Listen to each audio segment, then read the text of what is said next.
Test টি-20তে দুর্বলতা স্পষ্ট, কিন্তু ওডিআই তো বাংলাদেশ ক্রিকেট দলের প্রিয় ফরম্যাট। সে পছন্দের সংস্করণেও এত করুণ দশা। ওয়ানডে র্যাঙ্কিংয়ে নিচে নেমে গেছে টাইগার বাহিনী। আইসিসির হালনাগাদকৃত র্যাঙ্কিং বলছে অবস্থান 10 নম্বরে। জিম্বাবুয়েকে টপকে 2006 সালের অক্টোবরে একদিনের ক্রিকেটের র্যাঙ্কিংয়ে 10 থেকে 9-এ উঠেছিল বাংলাদেশ। এরপর ধীরে ধীরে এই ফরম্যাটের পারফরম্যান্সে উন্নতির ছাপ রাখে টাইগাররা। একটা সময় ঘরের মাটিতে হয়ে ওঠে অপ্রতিরোধ্য। হোম কন্ডিশন কাজে লাগিয়ে একে একে জায়ান্ট বধ করতে থাকে লাল সবুজ।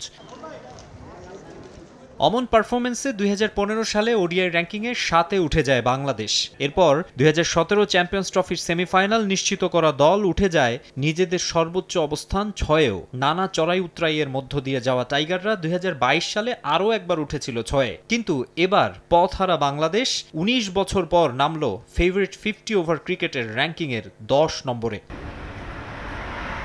অ্যানুয়াল র্যাঙ্কিংয়ে 2024 সালের মে মাস থেকে গেল 12 মাসের সব ম্যাচের ফলাফলকে 100% আর তার আগের 2 বছরের ম্যাচগুলোর ক্ষেত্রে 50% হিসেবে রেট করা হয়েছে। আর তাতেই লোকসানটা বেশি হয়েছে বাংলাদেশের। গেল 12 মাসে যেসব দল বেশি ম্যাচ জিতেছে তারাই পয়েন্টের হিসেবে বেশি এগিয়েছে, আর এই সময়ে ভালো খেলতে না পারা দলগুলো পিছিয়েছে। এই 12 মাসে 8 ওয়ানডের মাত্র একটিতে জেতা বাংলাদেশ হারিয়েছে 4 পয়েন্ট। 80 থেকে কমে রেটিং পয়েন্ট এখন 76।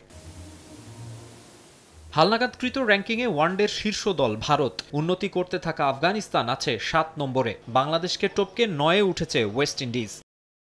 টেস্ট টি-20তে 9 আর এবার ওডিআইয়ে 10। সব মিলিয়ে এটাকে the lowest point of Bangladesh cricket বললে হয়তো খুব একটা ভুল হবে না। মাকসুম আলম খান, সময় সংবাদ, ঢাকা।